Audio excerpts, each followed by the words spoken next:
시청자 여러분 안녕하십니까? 뉴스9 윤종호입니다. 투표 용지를 선관위가 제대로 준비하지 않아 빚어진 초유의 사태가 후폭풍을 계속 불러일으키고 있습니다. 오늘은 경찰이 투표함 반출을 위해 출동하면서 저지하려는 시민들과 충돌해 부상자까지 발생했습니다. 가까스로 개표는 마무리가 됐습니다만 노태악 중앙선거관리위원장이 대국민 사과를 하고 사퇴했습니다. 노 위원장은 각종 논란으로 임기 동안 여러 차례 이미 사과한 적이 있었죠. 결국 불명예스럽게 물러났습니다. 하지만 사퇴로 끝날 일은 아닙니다. 송파구 등 서울 일부 지역에서만 투표용지가 부족했던 걸로 알았는데 전국적으로 훨씬 더 많은 곳에서 이런 일이 벌어졌다는 사실이 확인된 겁니다. 풀리지 않는 의문들도 한두 가지가 아닙니다. 오늘 첫 소식 황정민 기자가 보도합니다. 굳은 표정의 노태악 중앙선거관리위원장이 고개를 숙입니다. 투표용지 부족 사태로 국민 참정권을 침해한 건 변명의 여지가 없다며 허철훈 선관위 사무총장과 함께 사퇴하겠다는 뜻을 밝혔습니다. 투표용지 부족 사태 이틀 만입니다. 이 모든 사태에 대한 책임을 통감하면서 저 역시 중앙선거관리위원장직에서 물러나겠습니다. 선관위원장과 사무총장이 같은 날 동반 사퇴한 건 처음입니다. 오민석 서울시 선관위원장도 투표관리 부실에 책임을 지고 사퇴했습니다. 노 위원장은 대국민 사과와 함께 외부 전문가들로 구성되는 진상규명위원회를 설치해 사태 원인과 대응 과정 등을 소상하게 공개하고 국회 국정조사에도 성실히 임하겠다고 했습니다. 결과에 따라 책임져야 할 일이 있다면 결코 회피하지 않을 것입니다. 청와대는 위원장과 사무총장 사의를 무겁게 받아들인다며 국민이 납득할 충분한 소명과 후속 조치를 선관위에 촉구했습니다. 선관위는 2022년 이른바 소쿠리 투표 사건과 자녀 특혜 채용 의혹, 사전투표용지 반출 논란 때도 대국민 사과와 함께 후속 조치를 발표한 바 있습니다. 하지만 선거 때마다 휴직자가 급증하는 등 기강 해이는 물론 자정 능력마저 잃어버렸다는 지적이 끊이질 않았습니다. 선관위 수장이 동반 사퇴했지만 해체 수준의 근본적인 개혁 없인 이 선관위 책임론은 당분간 사그라들지 않을 거란 전망이 나옵니다. TV조선 황정민입니다. 선관위는 용지 부족 사태에 대한 자체 조사 결과도 발표했습니다. 기억나시겠습니다만 선관위는 선거 당일 용지 부족으로 투표 차질이 빚어진 곳이 14곳이라고 했었는데 실제로는 50곳에 달하는 것으로 확인됐습니다. 서울뿐만이 아니라 울산과 경남 등 전국 각지에서 비슷한 일이 벌어졌던 겁니다. 이어서 고이동 기자입니다. 당초 선관위는 투표용지가 부족했던 투표소가 14곳이라고 발표했습니다. 저희가 이제 파악한 바로는 18시 20분경에는 그 14개 투표소로 확인을 했습니다. 하지만 어제 인천 2곳이 더 확인됐고 오늘 발표에선 전국 50개소로 확인됐다고 밝혔습니다. 투표 관리뿐 아니라 사태 파악도 제대로 하지 못했던 겁니다. 여러 투표소에서 동시다발적으로 이제 상황이 발생하였고 저희 위원회 전임 직원이 많지 않은 상황에서 지역별로는 송파구 14곳을 비롯해 서울이 33곳으로 가장 많았고 부산과 대구, 인천, 울산, 경남 등 용지 부족 사태는 전국 각지에서 벌어졌습니다. 이 가운데 제때 투표용지가 도착하지 못해 투표가 중단되는 등 실제 차질이 빚어진 곳은 22곳이었던 것으로 나타났습니다. 선관위는 문제가 컸던 송파구의 경우 송파구 전체의 투표용지는 부족하지 않았다고 했습니다. 다만 예비용 투표용지를 어떻게 배분할지에 대한 지침이 없어 혼란이 빚어졌던 것으로 드러났습니다. 투표용지 인쇄 매수 산정 기준과 절차를 전반적으로 재검토하여 재발 방지 대책을 수립하도록 하겠습니다. 선관위는 본투표용 투표용지를 유권자 수 대비 최소 50%까지 감축할 수 있도록 한 데 대해선 최근 사전투표율이 증가하며 투표용지가 과다하게 남는 걸 방지하기 위해서였다고 해명했습니다. TV조선 고이동입니다. 선관위가 뒤늦게 마지못해 인정하고 있지만 그제 투표소에서 벌어진 일들을 보면 선관위가 정말 선거 관리를 하는 기관인가 싶을 정도입니다. 투표날 오후 2시쯤부터 투표소에 파견된 공무원들이 투표 용지가 부족하다고 선관위 직원에게 호소했는데도 오히려 이를 주관하는 선관위 직원은 한가한 답변만 했다고 합니다. 결국 전국 공무원 노조가 책임자 문책과 진상 규명을 요구하는 성명까지 냈습니다. 이나영 기자의 보도입니다. 지난 3일 서울 송파구 공무원들과 선관위 관계자들이 함께 있던 단체 대화방입니다. 오후 2시를 넘기자 투표용지 부족을 우려하는 글이 잇따라 올라옵니다. 잠실 지역 투표소들에 나가 있던 공무원들은 투표소 서기들이 용지 부족을 우려해 연락하고 있다. 용지가 35매 남아있고 대기도 많다. 잔여 용지가 500매 미만이라고 보고합니다. 하지만 선관위 직원은 모니터링하고 있다. 투표율 60% 기준으로 추가 배부하고 있다며 한가한 답변만 합니다. 결국 오후 4시 41분, 잠실 7동 2투표소 투표 중단이라는 글이 올라왔고 가락 2동과 잠실 4동에서도 중단 보고가 이어졌습니다. 또 주민 항의가 심하다, 부정선거 의심 민원으로 진행을 못하고 있다는 하소연도 합니다. 선거 사무를 주관하는 게 선관위인지 일반 공무원인지 헷갈릴 정도입니다. 전국 공무원 노조는 철저한 진상규명과 책임자 처벌을 요구하면서 선관위가 책임 있는 재발 방지 대책을 마련하지 않을 경우 향후 선거 사무 동원을 거부하겠다고 했습니다. TV조선 이나영입니다. 여야가 투표용지 부족 사태에는 한마음입니다. 선관위에 대한 국정조사가 필요하다는 국민의힘 요구에 민주당도 추진 의사를 밝히면서 오랜만에 여야 합의로 국회 차원의 조사가 이루어질 듯합니다. 김민석 국무총리는 특검도 얘기했습니다. 정민진 기자가 보도합니다. 국민의힘 장동혁 대표가 잠실 7동 제2투표소 투표함 개표가 진행 중인 개표소에 들어서려 하자 경찰이 제지합니다. 개표 중지를 막지 못한 것 죄송합니다. 투표함 반출 막지 못한 것 죄송합니다. 장 대표는 서울시 선관위와 중앙선관위를 잇따라 찾아 투표함 반출과 개표 강행에 항의했습니다. 국민의힘은 선관위에 대한 국정조사와 특검 수용을 촉구했습니다. 국정조사 그리고 필요하다면 특검까지 강력하게 요구해야 된다. 노태학 선관위원장 사태에 대해선 사의로 마무리하려 한다면 사건을 덮으려는 꼬리 자르기자 국민 기만이 될 것이라고 지적했습니다. 오전까지만 해도 야당의 요구에 반응을 보이지 않던 민주당도 뒤늦게 국정조사 추진 의사를 밝혔습니다. 한병도 원내대표는 과감히 선관위를 개혁해야 한다며 하반기 국회의장단이 선출된 만큼 여야가 협의에 빠르게 추진하겠다고 했습니다.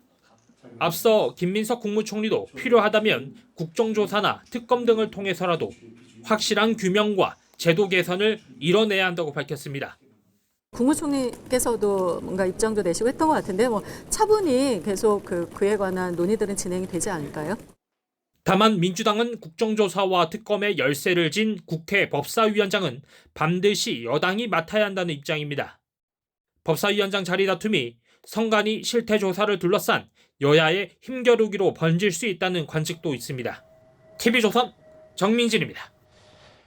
투표용지 부족에 항의하는 유권자들이 막아서면서 잠실 7동 제2투표소의 투표함 오늘 아침까지도 그 자리에 있었습니다.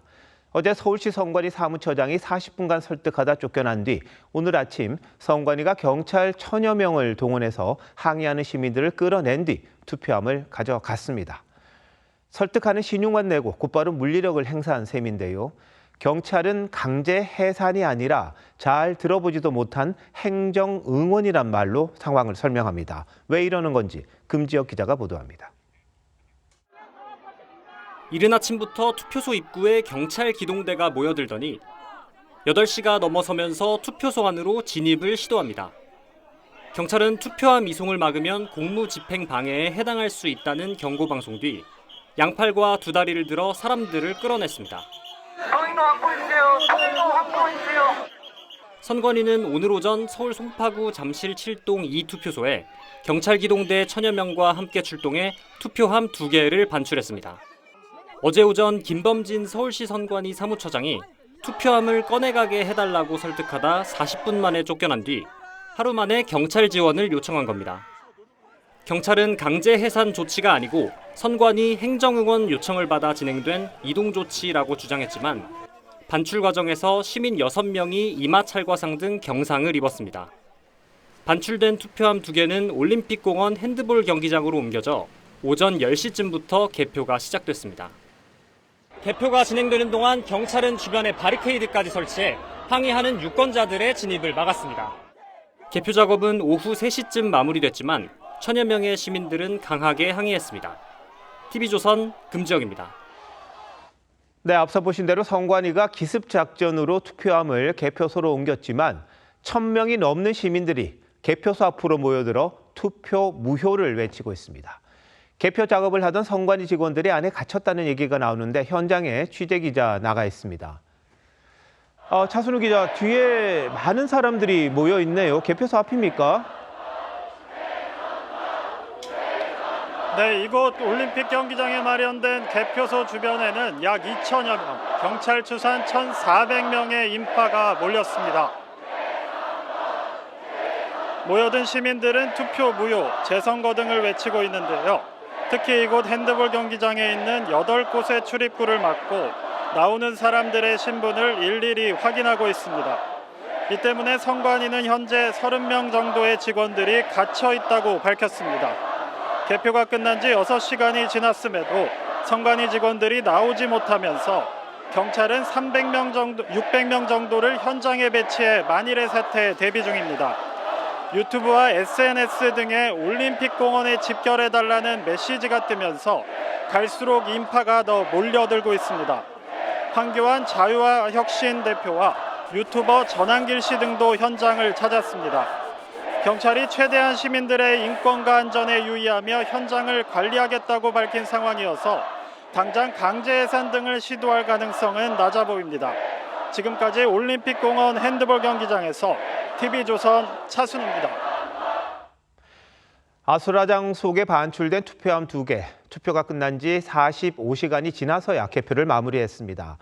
이 때문에 서울시장 등 당선인 확정도 늦어졌는데 해당 투표함에 담긴 표심은 어땠는지 전정원 기자가 취재했습니다. 선관위 직원들이 투표함 봉인지를 떼어내고 잠금 장치를 풉니다. 투표함을 뒤집자 2천여 개의 투표용지가 수북이 쌓입니다. 본투표 당일인 그제 이미 개표소로 옮겨져 대기 중이던 제1투표소 투표함도 함께 열렸습니다. 총 4,100여 명이 참여한 잠실 7동 본투표에선 국민의힘 오세훈 서울시장이 81.3% 득표율을 기록했습니다. 17%에 그친 민주당 정원호 후보보다 약 4.8배 높은 수치입니다. 관내 사전투표를 합하면 잠실 7동의 득표율은 오 시장 74%, 정 후보 24.2%로 나타났습니다. 오늘 개표는 5시간가량 진행됐고 모든 집계가 끝난 오후 3시쯤 서울 지역 개표율이 100%가 됐습니다. 다른 선거구보다 45시간 늦은 개표 완료입니다. 남은 표가 당락에 영향을 미치지 않아 사실상 오세훈 시장과 정원호 후보도 승패를 인정한 상태였는데 오 시장의 당선도 개표 완료와 함께 오늘에서야 공식 확정됐습니다. 최종 득표율은 오 시장 49.22%, 정 후보 48.07%로 1.15%포인트 차였습니다. TV조선 전정원입니다. 마지막 투표함이 개봉되자 서울시의회 비례대표 당선인이 바뀌는 일도 있었습니다. 민주당이 한석 줄고 국민의힘이 그만큼 늘었는데 낙선자는 당혹스러울 수밖에 없습니다. 한송원 기자입니다. 서울시의회가 어제 배포한 당선인 현황 보도자료입니다. 비례대표 15석에 민주당 8, 국민의힘 7으로 표기돼 있습니다. 당선인 명단에도 민주당 비례순위 8번 후보가 들어 있습니다. 그런데 하루 만에 결과가 뒤바뀌었습니다. 뒤늦게 열린 잠실 7동 투표함에서 광역의원 비례정당 투표에 국민의힘 표가 쏟아졌고 최종 득표율은 국민의힘이 44%로 43.86%인 민주당을 앞서게 됐습니다. 결국 국민의힘이 8석, 민주당이 7석을 가져가는 것으로 비례 의석수가 조정되면서 당선권 밖이었던 국민의힘 위성찬 후보가 시의회에 입성하게 됐습니다. 어안이 벙벙하고 아직도 이게 현실인지 아닌지 좀 헷갈리기도 합니다. 안 좋은 상황에서 당선이 되다 보니까 좀 무게감이 더 많이 느껴지고요. 의정 활동으로 보답하겠습니다. 반면 당선된 줄 알았던 민주당 비례 8번 한기성 후보는 정반대 처지가 됐습니다. 한 후보는 천당과 지옥을 오간 것 같다며 시의회가 보도자료까지 냈는데 믿을 수가 없다고 했습니다. 잠실 7동 추가 개표에 따른 지역구 기초의원 당락엔 변동이 없었습니다. 서울시의회 의석은 전체 118석 가운데 민주당이 80석으로 3분의 2를 넘었습니다. 국민의힘은 38석으로 오세훈 서울시장은 4년 만에 다시 시정을 맡게 됐습니다. TV조선 한송원입니다. 장관급 공직자가 서울 지역 선거 결과를 두고 야당 지지자들을 비난하는 듯한 글을 SNS에 올려 논란입니다. 주병기 공정거래위원장이 장본인인데 이른바 한강벨트 지역의 투표 성향을 비아냥거린 겁니다.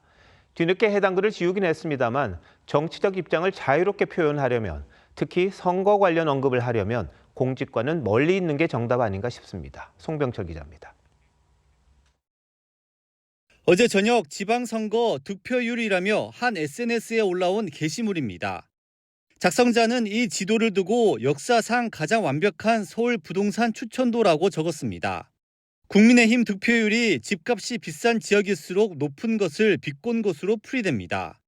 이 게시물에 장관급인 주병기 공정거래위원장이 동조하는 듯한 댓글을 남겼습니다. 시민의 권리 행사가 돈의 질서와 일치한다는 사실이 참 씁쓸하다며 내란을 일으켜도 상관없는 맹신인가라고 적었습니다. 야당을 지지한 유권자들을 돈의 논리를 따르거나 계엄 사태를 심각하게 생각하지 않는 시민인 것처럼 맹비난한 겁니다. 논란이 되자 해당 글은 17시간 만인 오늘 오전 11시쯤 삭제됐습니다. 전문가들은 장관급인 인사가 노골적으로 선거 결과에 의견을 내는 것은 공무원의 정치 중립 위반이라고 지적합니다. 선거 결과를 겸허히 수용하고 협치에 나서겠다고 밝힌 이재명 대통령의 국정 운영 방향과도 어긋납니다. 공정거래위원장이 그걸 비꼬는 듯한 그런 맥락에서 이야기하는 것은 오히려 사회의 양극화를 부추기는 한 측면이 있다. 공정위 측은 주 위원장이 개인적으로 댓글을 올린 뒤 스스로 삭제한 것으로 알고 있다고 밝혔습니다. TV조선 송병철입니다.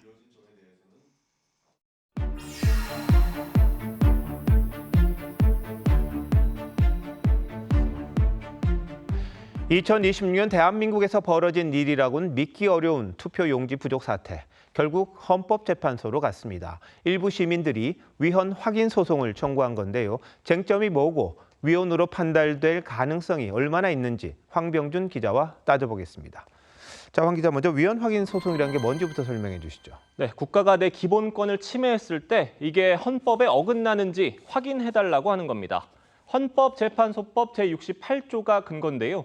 선관위의 투표용지 관리부실로 참정권을 침해당했다는 게 이번 소송의 취지라고 합니다. 자, 이 투표용지 부족 사태가 위헌 판단, 헌법재판의 대상이 될까요? 헌법재판관들이 어떤 걸 쟁점으로 볼 가능성이 있습니까? 우선 기본권 구제 실익이 있는지 여부입니다. 쉽게 말해서 위헌이라고 판단했을 때 실질적인 이익이 있느냐, 침해받은 권리가 다시 살아나느냐를 본다는 건데요. 이미 투표는 종료됐고 당장 구제될 가능성은 없다는 점은 기각 사유로 작용할 수가 있습니다. 하지만 사안이 중대할 때 적용하는 예외적 판단 기준으로 이번 투표용지 부족 사태를 보면 얘기는 달라진다는 게 전문가들 분석입니다. 구제 실익이 없더라도 기본권 침해 행위가 반복될 위험이 있는 경우나 헌법 질서 소홀하는 중대 의미가 있는 경우엔 위헌으로 인정될 수 있다는 건데요. 향후 다른 총선이나 대선에서 이번과 같은 일이 또 발생할 수 있다고 판단되면 소송이 받아들여질 가능성이 크다는 겁니다.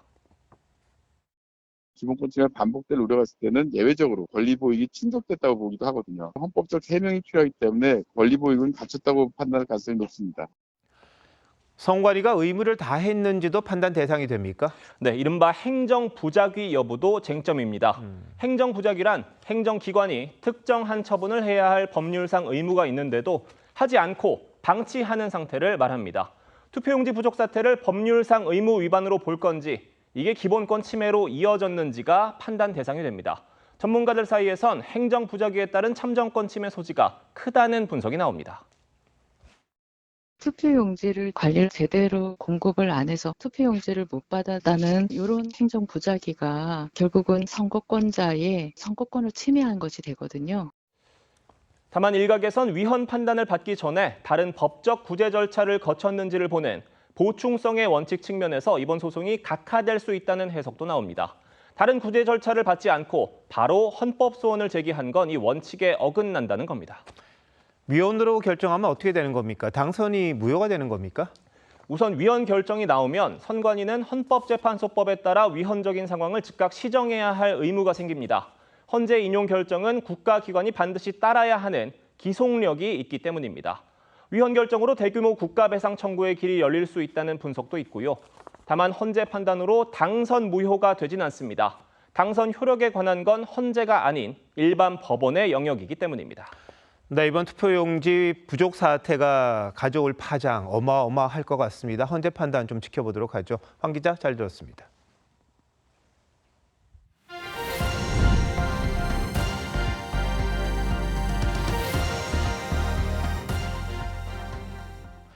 지방선거 성적표를 받아본 이재명 대통령이 다음 주 초 국무총리를 포함한 일부 개각을 단행할 걸로 보입니다. 민주당 당대표 출마가 유력한 김민석 총리 후임으로 강훈식 청와대 비서실장과 정성호 법무부 장관을 놓고 이 대통령이 막판 고심하고 있는 걸로 알려졌습니다.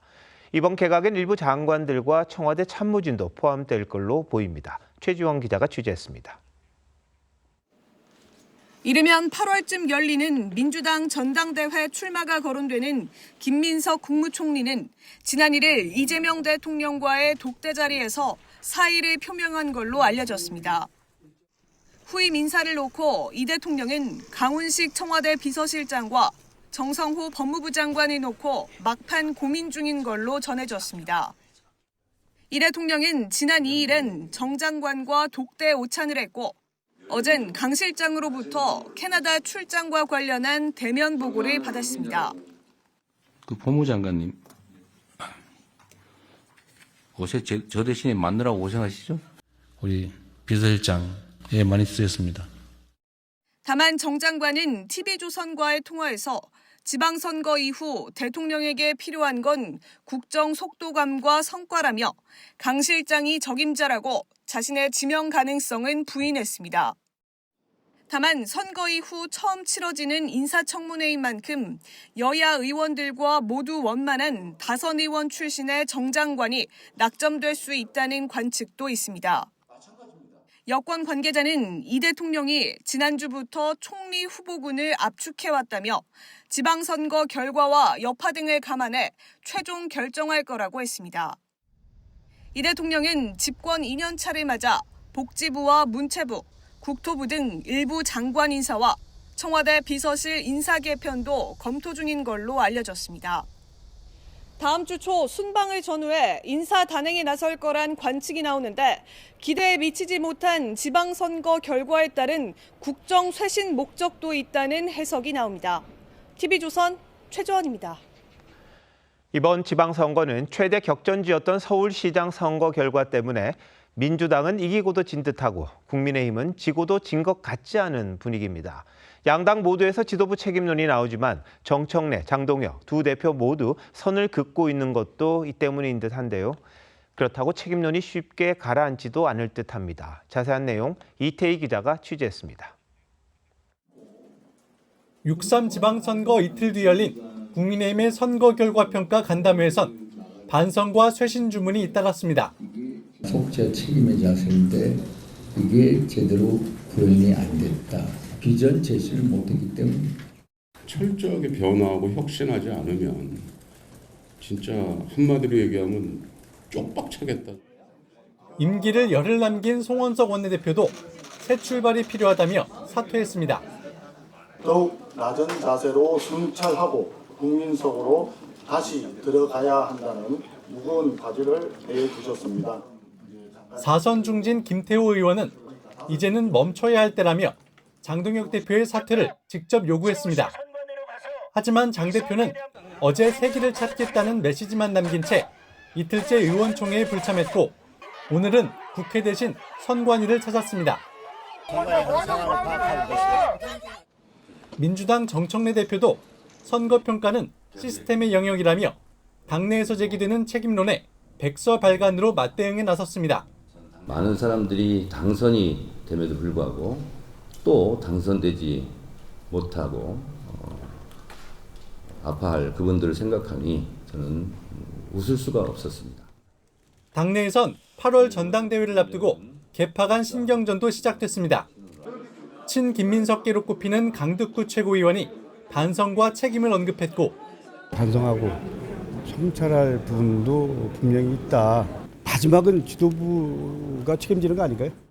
친명 원외 조직인 더민주혁신회의도 지금 필요한 것은 자화자찬이 아니라 자기혁신이라며 정청래 지도부를 압박했습니다. TV조선 이태희입니다. 재보궐선거에서 당선된 국회의원들이 오늘 국회에 등원했습니다. 그중에서도 지지자 200여 명이 국회까지 와 응원한 한동훈 의원에게 이목이 집중됐습니다. 국민의힘 의원들이 한 의원을 반갑게 맞았지만 보수 재편의 폭풍 전야 같다는 반응도 나왔습니다. 김연아 기자가 현장 상황 정리했습니다. 국회의원 배지를 단 재보궐 당선인들이 속속 국회 본관에 들어섭니다. 무소속 한동훈 의원이 나타나자 지지자 200여 명이 환호성을 보냅니다.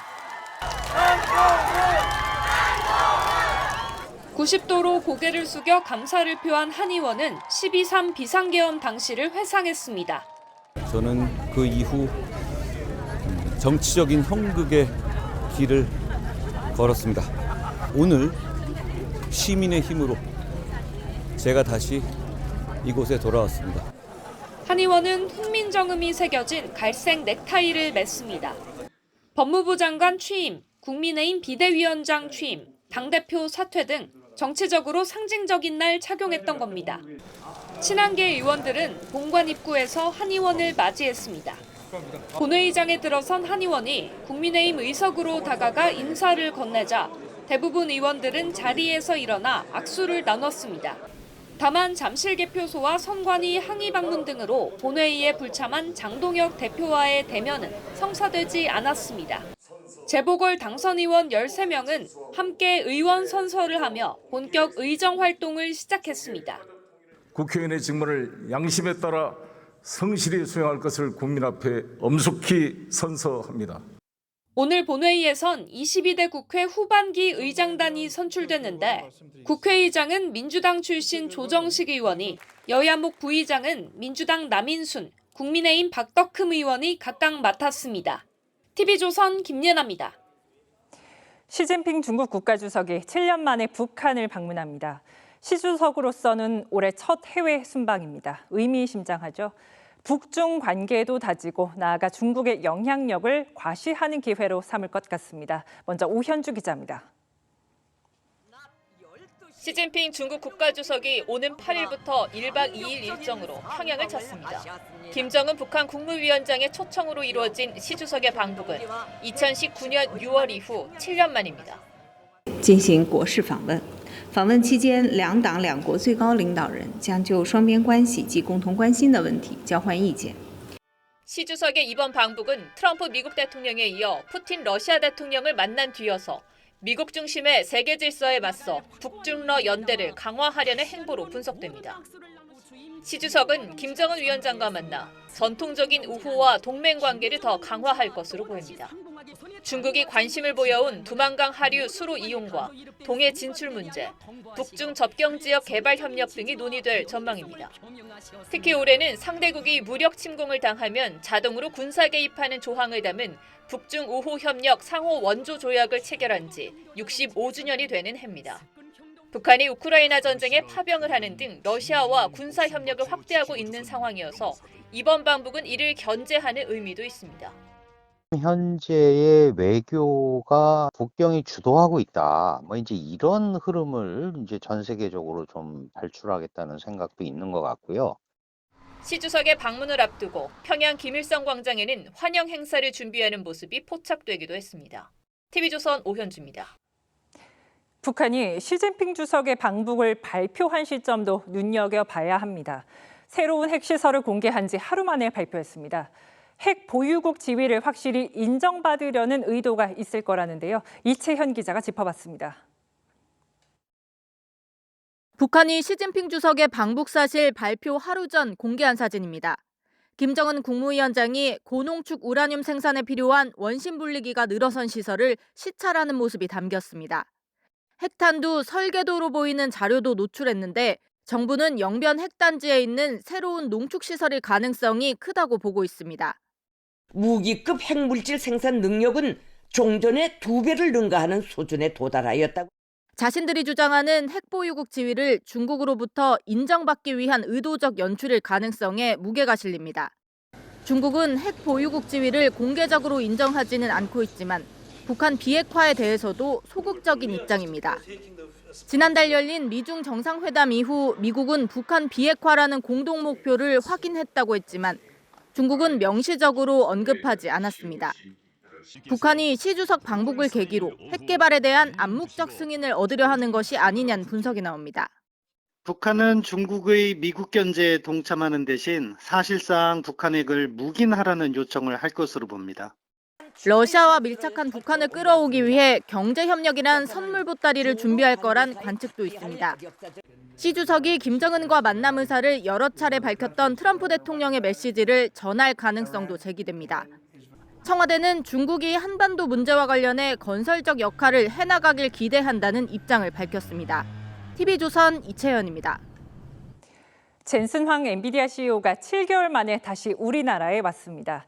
첫 방문지는 PC방이었고요. 저녁에는 홍대에서 우리 기업 총수들과 삼겹살에 소주를 곁들이며 분위기를 즐겼습니다.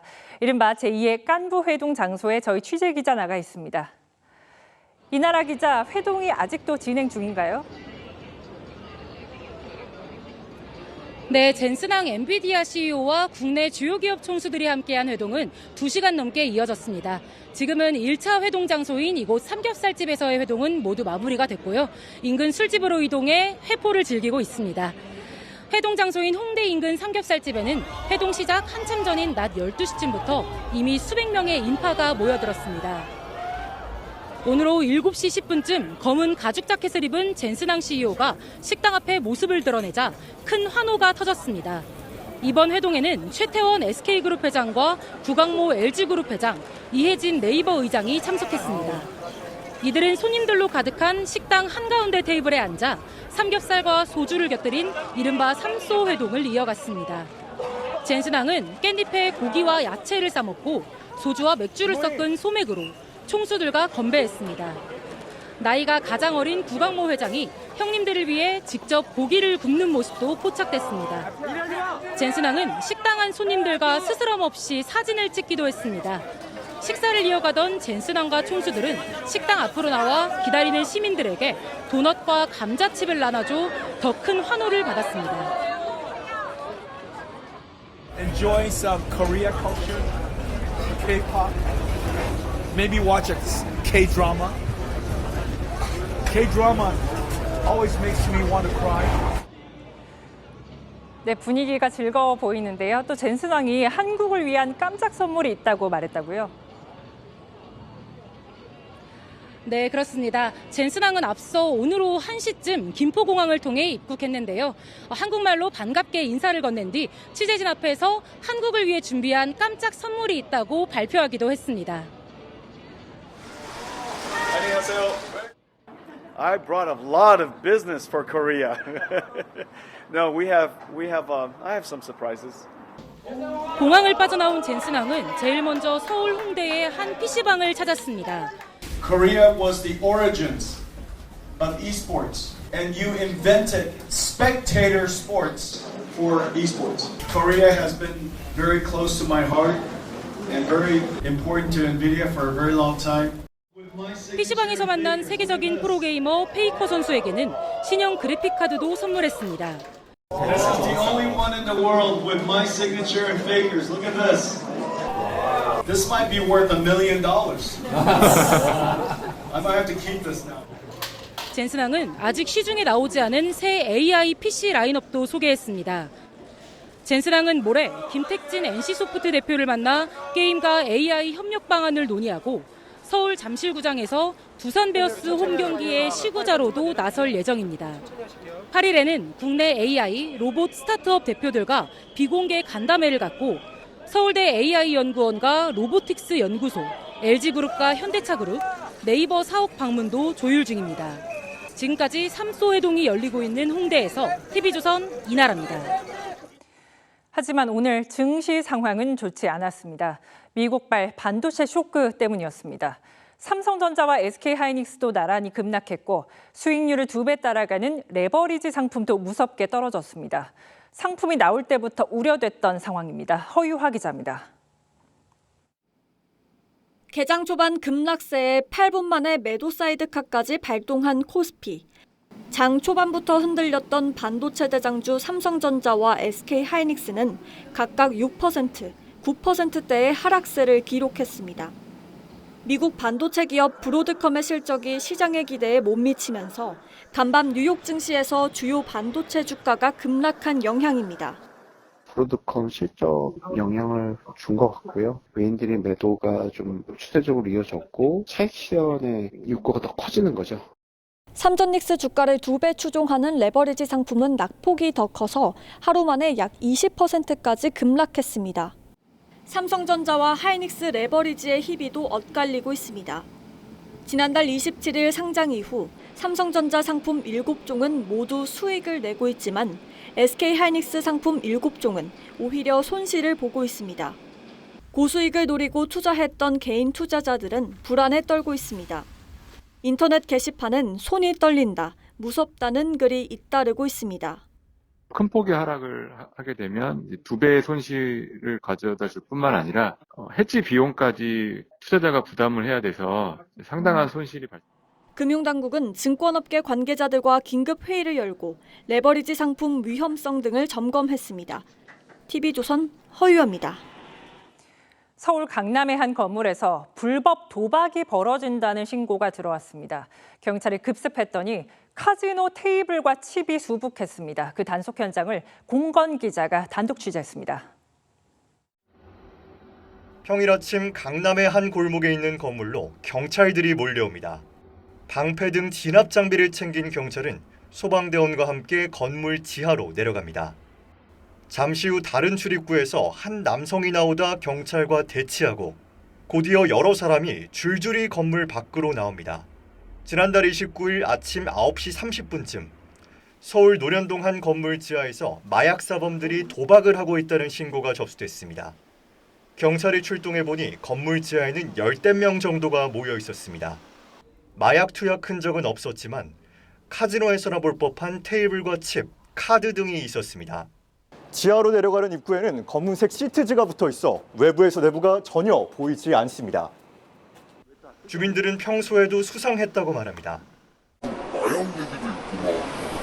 혼자가 비어있다가 온 지 얼마 안 됐는데 붙여져 있잖아요. 그래서 안 보여. 현장에서 업주로 지목돼 경찰이 임의 동행한 40대 남성은 카드 게임을 한 사실은 인정한다면서도 칩을 돈으로 환전한 적은 없다며 불법 도박 혐의는 부인한 것으로 전해졌습니다.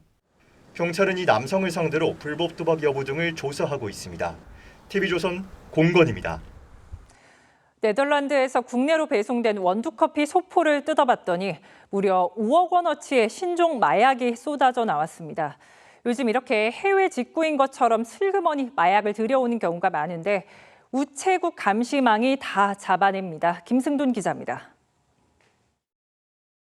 택시에서 내린 남성이 주택가 골목 어귀에서 택시가 떠나길 기다립니다. 잠시 뒤 휴대폰 화면과 주변 건물을 유심히 보더니 반대편 골목으로 사라집니다. 네덜란드에서 온 우편물을 찾으러 온 건데 머그컵과 함께 원두커피로 포장된 상자 속에는 신종 마약 5억 원어치가 들어있었습니다. 강한 환각작용으로 클럽 등에서 오남용되고 있는 변종 마약입니다. 이번에 적발된 마약은 우편 집중국에 설치된 세관 검사장을 통해 꼬리가 잡혔습니다. 이들은 추적을 피하기 위해 서울과 대구, 경기 화성시 등 전국 곳곳의 빈 건물을 배송지로 활용해오다 우체국 마약 전담 감시망에 덜미를 잡혔습니다.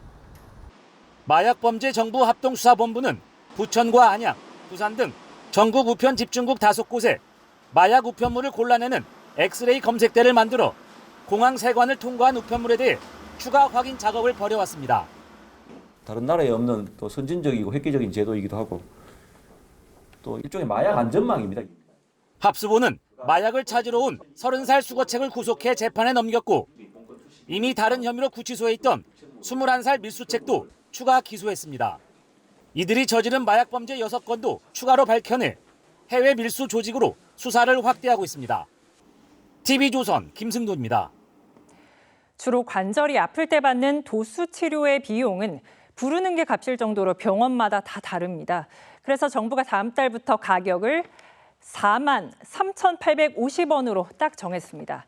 연간 치료 횟수도 제한되는데 과잉 진료를 방지할지 아니면 도리어 환자의 선택권을 침해할지 의견이 분분합니다. 차정승 기자가 취재했습니다. 퇴행성 고관절염을 앓는 80대 환자입니다. 물리치료사는 조심스럽게 환자가 다리를 굽히고 펴는 동작을 반복하도록 유도합니다. 자, 이제 엉덩이 힘주고 그대로 버텨야 돼요. 하나, 둘. 도수치료는 오십견이나 거북목 같은 근골격계 질환이나 수술 후 재활을 위한 것으로 건강보험이 적용되지 않아 환자가 병원비를 전액 부담해야 하는 비급여 항목입니다. 병원마다 자율적으로 치료비를 정하다 보니 같은 서울이라도 5만 원부터 14만 원까지 비용이 천차만별입니다. 복지부는 도수치료에 관리급여를 적용해 엄격히 관리하기로 했습니다. 다음 달부터 도수치료 1회 가격을 43,850원으로 정하고 치료 부위에 상관없이 주 2회, 연간 총 15회로 제한하기로 했습니다. 병원은 도수치료에 앞서 기본 물리치료나 재활치료를 먼저 실시해야 합니다. 과잉 진료를 막아 의료비 지출을 줄이겠다는 게 복지부 설명인데 환자들과 물리치료사들 사이에선 불합리하다는 주장도 나옵니다. 수술을 하고 도수치료를 안 하면요, 강직이 다시 돌아오는 겁니다. 그럼 평생 그렇게 살아라는 얘기잖아요. 적절한 시기를 놓치게 된다라고 하면 그 환자들은 급성기 환자들이 저희들이 만성기 환자로 진행될 수밖에 없을 것이고, 의료계는 낮은 수가로 일선 개원가의 생존권이 위협받는다며 결국 환자들의 의료 접근성이 떨어질 거라고 반발하고 있습니다. TV조선 차정승입니다. 이번 지방선거 당선인을 만나는 시간입니다. 오늘은 가장 극적인 승부가 펼쳐진 곳이었죠. 사상 첫 5선 광역시장 고지에 오른 오세훈 서울시장 스튜디오에 모셨습니다. 어서 오십시오. 네, 반갑습니다. 먼저 축하드립니다. 감사합니다. 고생하셨죠? 예, 몸은 뭐 정말 너무너무 바빴습니다. 예. 자, 이제 개표 10시간이 지나서야 이제 선거 사상은 거의 초유의 사태인 것 같아요. 역전을 하셨습니다. 근데 참모진이 AI를 통해서 뒤집을 수 있다 이런 예측을 했다는데 네. 승리를 자신하셨습니까? 선거기간 내도록 진다는 생각은 해본 적이 없는데요. 그날은 그 출구조사 발표한 직후에는 네. 조금 마음이 많이 흔들렸습니다. 예. 네, 그런데 새벽 한 4시쯤 돼서 5시쯤 되니까 좀 확신이 생기더라고요. 네. 네, 이번 선거 기간 유독 청년을 많이 강조하셨습니다. 네. 마지막 유세도 청년들과 같이 네. 했고요. 그런데 실제로 2030 세대 지지가 높았다 이런 결과가 좀 나오긴 합니다. 왜 그런 것 같습니까? 진심이 전달이 됐다고 저는 생각을 하는데요. 요즘 젊은이들은 정보에 밝지 않습니까? 그러니까 아마 서울시의 청년 정책 같은 것들을 평소에 유심히 지켜봤던 게 하나 있을 거고요. 네. 그다음에 요즘에는 청년들이 이 공정에 대한 관심이 많습니다. 또 계층 이동 사다리를 복원하려는 노력, 뭐 이런 것들이 마음이 전달이 된 게 아닌가 하는 생각을 합니다. 예. 처음에 정원우 후보가 나왔을 때 성동구청장으로 또 성동구를 성수동을 발전시킨 그런 분으로 상당히 이름이 알려졌다고 많이들 이야기를 했습니다. 네. 근데 실제로 성동구에서는 표 차이가 크게 나지 않았고 특히 젊은이들이 많이 찾는 성수동에서는 오 시장님이 더 높은 지지를 얻었습니다. 네. 이건 또 약간 좀 다른 결과 같아요. 그러니까 성수동의 신화, 다시 말해서 성수동이 핫플레이스가 된 이유가 사실은 서울시의 정책이나 투자가 많았거든요. 네. 이명박 시장님의 서울숲이라든가 제 1기 시장 때 저의 그 특정개발진흥지구로서 비롯된 지식산업센터 또 그 3표 레미콘을 이전시킨 것도 사실은 제가 직접 한 거거든요. 네. 이런 것들이 선거 과정을 통해서 좀 많이 알려진 게 원인이고요.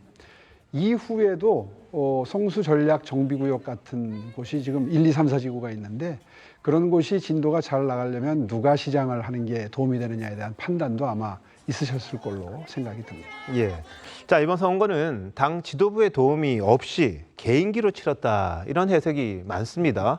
특히 장동혁 대표에 대한 책임론이 지금 공개적으로 나오는데, 근데 오 시장님 생각은 어떻습니까? 당내의 문제에 대해서도 목소리를 좀 내셔야 할 것 같은데. 네, 어쨌든 뭐 오늘 전화 드렸습니다. 전화 드려서 그동안 뭐 도와주신 거 감사하다는 말씀을 드렸고요. 결과가 좋으니까 감사의 인사를 하는 게 도리라고 생각을 했는데, 리더십에 대해서 선거 승리를 바탕으로 해서 제가 나서서 하는 것은 오히려 일을 그르치는 길이 아닌가 싶고요.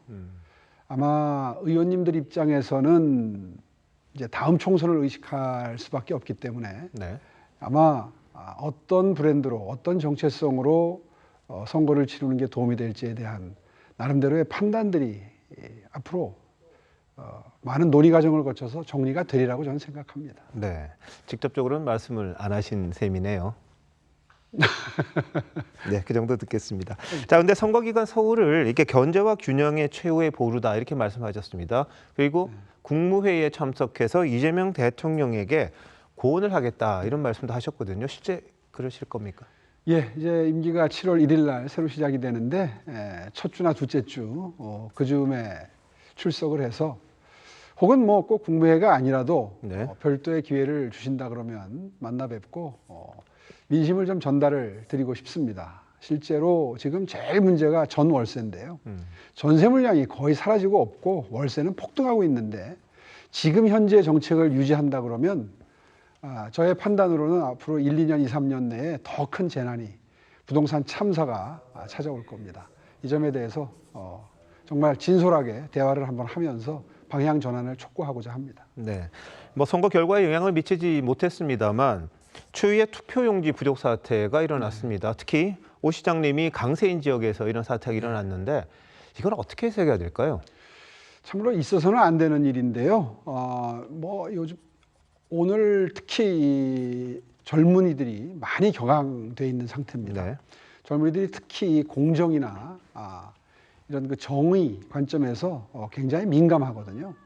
이거 무시하면 절대로 안 되고요.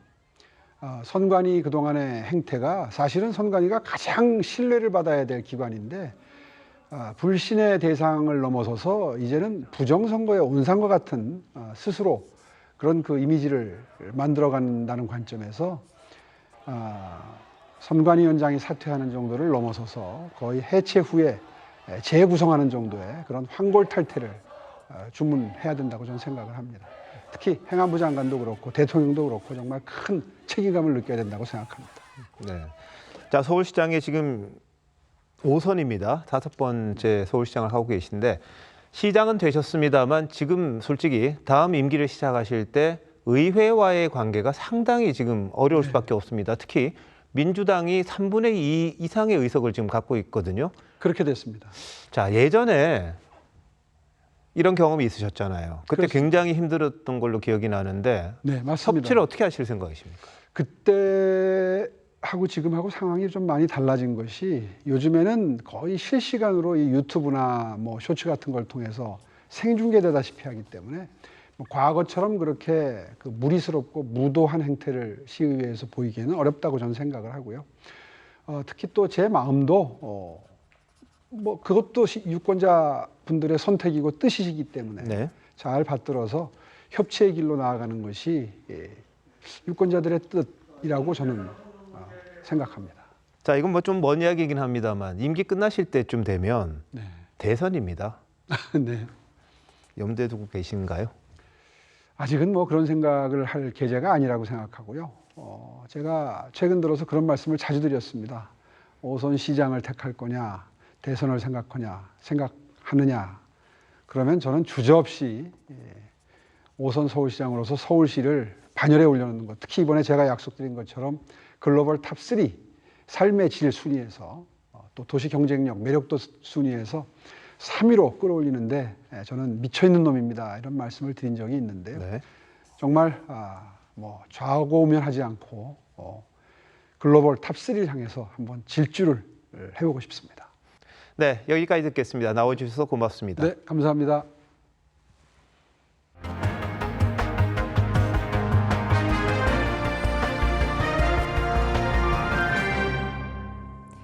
북중미 월드컵이 코앞으로 다가왔습니다. 개최지 멕시코는 아직 축제 분위기라기보다는 삼엄한 분위기입니다. 현지 당국이 치안 강화 작전을 펼치고 있습니다. 현지에서 이다솜 기자가 취재했습니다.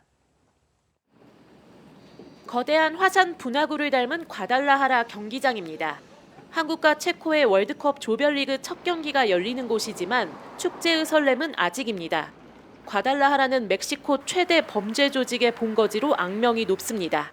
군인들이 경기장을 지키고 무장 트럭들은 주변 도로를 달립니다. 하늘에선 정찰 헬기까지 떴습니다.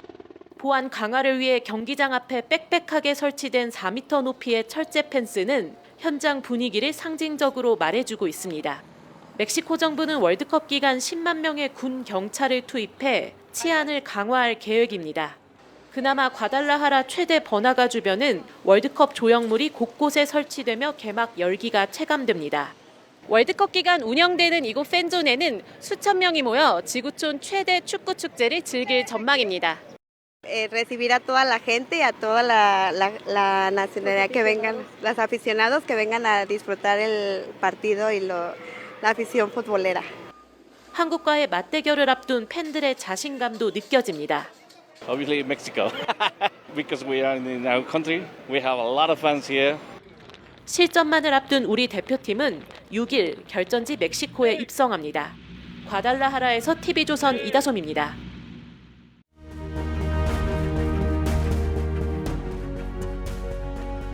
마지노선, 다들 잘 아실 겁니다. 2차 대전에 앞서 프랑스가 철벽처럼 만든 방어선이었죠. 대포와 기관총, 지하 통로까지 갖춘 최첨단 요새였습니다. Their main tool, a giant defense line running from the Atlantic to the Italian Alps. 난공불락의 저지선을 만드는 건 나라를 지키는 오랜 지혜였습니다. 하지만 막상 전쟁이 터지자 독일의 전격적인 기갑전 앞에 무용지물이 됐습니다. 누구도 침범할 수 없다는 착각에 독일의 위협을 과소평가한 겁니다. 요새나 성이 나라를 지키는 방패는 맞는데 그게 무사한 일을 부추기면 독이 됩니다. 21세기 대한민국 중앙선거관리위원회가 딱 그 꼴입니다. 헌법상 독립기관이란 막강한 지위를 등에 업고 무소불위, 언터처블, 독불장군이 됐습니다. 60년대 후진국도 아니고 세계가 부러워하고 우러러보는 대한민국 한복판에서 기가 막힌 일이 벌어진 겁니다. 투표 용지가 부족해 한 표를 행사하지 못한다는 게 말이 되는 일입니까? 예산은 넉넉히 받아놓고 뭘 그리 아끼겠다고 그 모양입니까? 국민 세금 낭비를 그렇게 걱정했던 기관이었던가요? 투표 용지는 단순한 종이 한 장이 아닙니다. 국민 주권을 실천하는 청금 같은 무게입니다. 부족한 것도 문제고 추가로 가져오는 방식도 정말 어처구니가 없었습니다. 민주주의의 기본이 흔들린 겁니다. 선관위는 1960년 3.15 부정선거 이후 출범해 선거 관리의 독립성과 중립성을 명분으로 초법적 지위를 누렸습니다. 그러다 보니 소쿠리 투표, 간부 자녀 특혜 채용, 감사원 감사 거부, 논란을 자초했습니다. 이번 사태를 통해 지퍼백 투표용지 수송이란 새로운 흑역사도 썼습니다. 견제받지 않는 기관이 썩고 무능해지는 건 시간 문제였습니다. 그들만의 세상에서 너무나 행복했나 봅니다. 그동안 드러난 선관위의 무능과 부패를 보면 책임자 몇 명 사퇴만으로 끝낼 일은 아닙니다. 선관위를 해체하고 새로 만든다는 그런 각고의 심정으로 근본부터 완전히 혁신을 하겠다. 선관위가 신뢰를 얻으려면 뿌리부터 바꿔야 합니다. 마키아벨리가 이미 설파했듯 나라를 지키는 건 성이나 요새가 아니라 백성의 지지입니다. 국민 신뢰를 잃고 어떻게 중립적 선거 관리를 할 수 있겠습니까? 스스로 해답을 내놓아야 합니다. 국민이 묻고 있습니다. 6월 5일 윤종호의 앵커 칼럼, 선관위 이 정도였나? 였습니다.